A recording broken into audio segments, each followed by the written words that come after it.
What's up, Brew Crew? Opie here. Welcome back to the Brew City Garden on this brisk autumn morning. That's right, it's actually the first day of autumn here in the Brew City Garden. And you can really tell because the sun's really setting lower in the sky. It's got more of a golden color.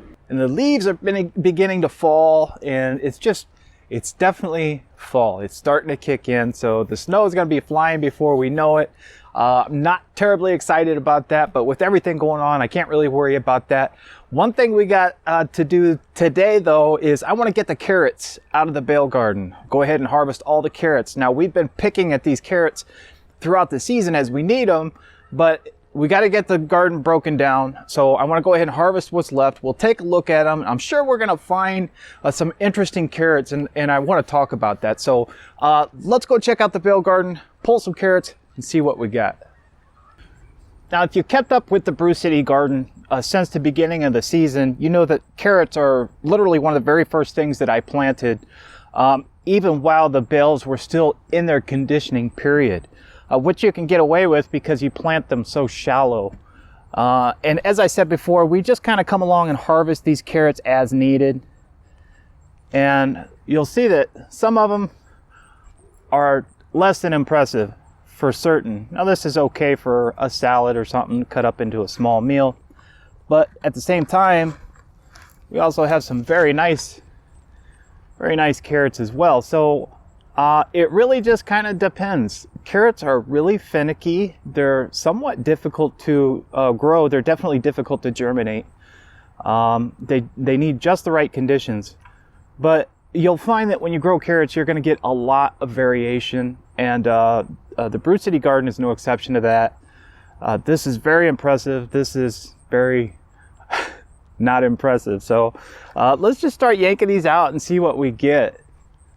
All right, let's see what we've got in here.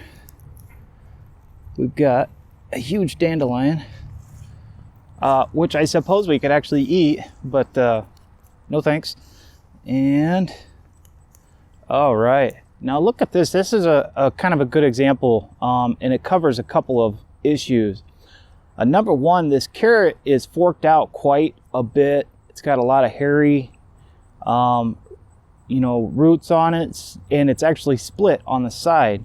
So there's a lot of issues going on here. Now, each one of these issues has their own cause, and typically a split carrot is going to be the result of A, it's looking for water, or B, perhaps insects have eaten the root tips and caused the carrot to split out a little bit. There could also be, blocks in your soil like rocks or just compacted dirt. Now with the straw, we know we don't have that problem. This is likely an irrigation issue, a watering issue, which is also characterized by the split in the carrot. Now what's happening here is the carrot doesn't get enough water for a sustained period of time, and then all of a sudden it gets a glut of water, which probably came in the form of a hard rainfall. So just like tomatoes, a carrot it'll pull in all that water, it'll take in all it can get, and it can't hold anymore, and it just splits. So that's a lot of the reasons why you see these deformations. So one thing you'll notice from a carrot that you harvest from your own garden versus the carrots that you harvest at the grocery store are going to be just the variation in size and shape. And these are just as good, probably better than any carrot that you'll find in the grocery store. This one's a little overgrown. It's got some splitting action. It's got some forking action. But for the most part, this thing will boil down into a soup perfectly. I mean, just beautifully. It's going to be delicious. Even though it is a little bit oversized for sure.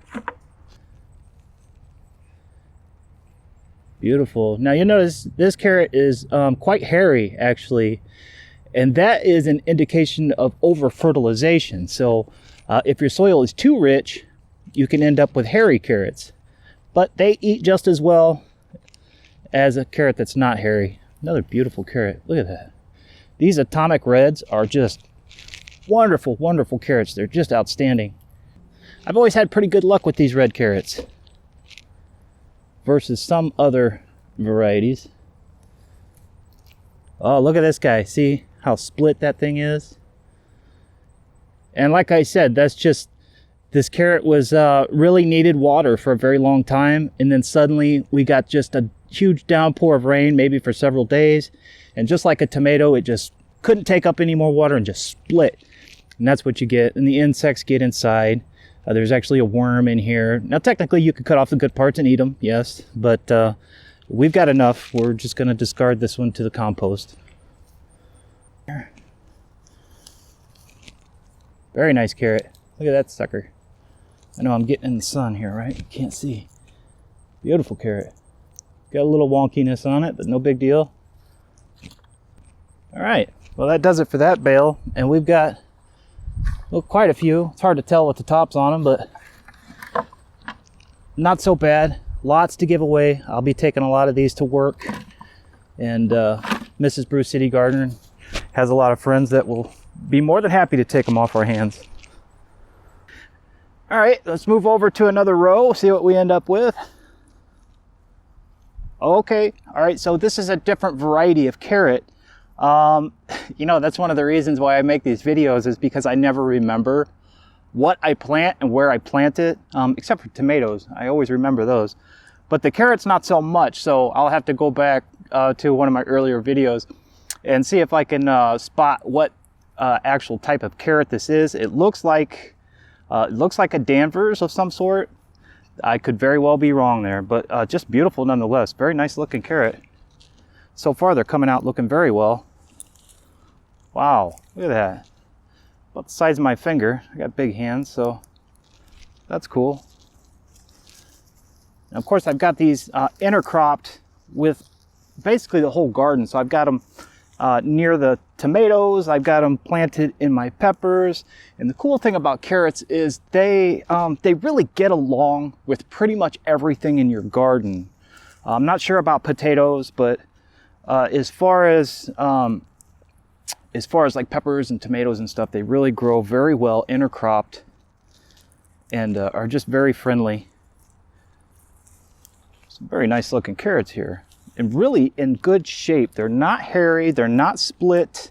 I will definitely have to go back and see if I can recall what these were, because I will definitely plant these in the straw bales again. They look really nice compared to the reds, the atomics. You know, I'm sure they both taste great, but the uniformity of these is very impressive. Very impressive. I love that. Very nice. I'm going to take a couple of these to lunch with me today at work and see how good they are. It's almost time, well, it's definitely time to harvest the peppers since they just broke off. Look at these daytill peppers. These things are beautiful. I took a bite of one of these hot peppers the other day just to see what it tasted like. Delicious, delicious, but hotter than hell. Let me tell you, as soon as I took just a few little chews, instant hiccups. You know they're hot when they give you hiccups just like that. So that's a different story though, another video. Keep looking for carrots. Getting sidetracked. Oh, look at this wonky looking thing. So we got 3 in 1 here. And your garden carrots are more typically going to look like this than a normal carrot that you would get from a grocery store. And it's not because the carrot farmers are doing, you know, so much better at growing them. It's just that these odd looking carrots, they typically just get ground up and thrown back in the fields as mulch, as compost. They don't make it to the market because they're not pretty, which is kind of a shame, really. I think an ugly carrot would be much more suited for a soup kitchen than it will be just being thrown back in the field, but that's capitalism at work. It is what it is, right? Not much I can do about that. I can definitely donate my carrots. All right, guys, hey, check that out. And that's just a part of them. I mean, I got tons more. I got a bunch of little salad carrots. I had a bunch of carrots that just weren't usable, so those will go into a compost. I'll dig them back into the Jose the neighbor garden and turn them back into fertilizer. So we've definitely got way more carrots than we can use this season. There's gonna be a lot of happy neighbors and coworkers and whatnot that are gonna get a bunch of these carrots. We'll eat as many as we can now, and we'll freeze some, just a little bit. But I'm really happy with the way this turned out. Now, there's tons more carrots in the garden that I'm just not seeing right now. But as I pull the other plants out, we'll pull those out as well. Otherwise, can you grow carrots in a straw bale garden? Absolutely you can. You can grow some very, very nice carrots in a straw bale garden. All right, guys. Hey, thanks again for joining me here today at the Brew City Garden for this awesome carrot harvest. It turned out great. Hey, if you like my carrots, give them a big thumbs up. Hey, if you're new here, hit that subscribe button. We got all kinds of crazy stuff going on here at the Brew City Gardener channel. Sure to be interesting, especially over the next year and a half or so. So with that, guys, I want you to have an awesome, amazing, carrot-licious day. And until next time, we'll see you.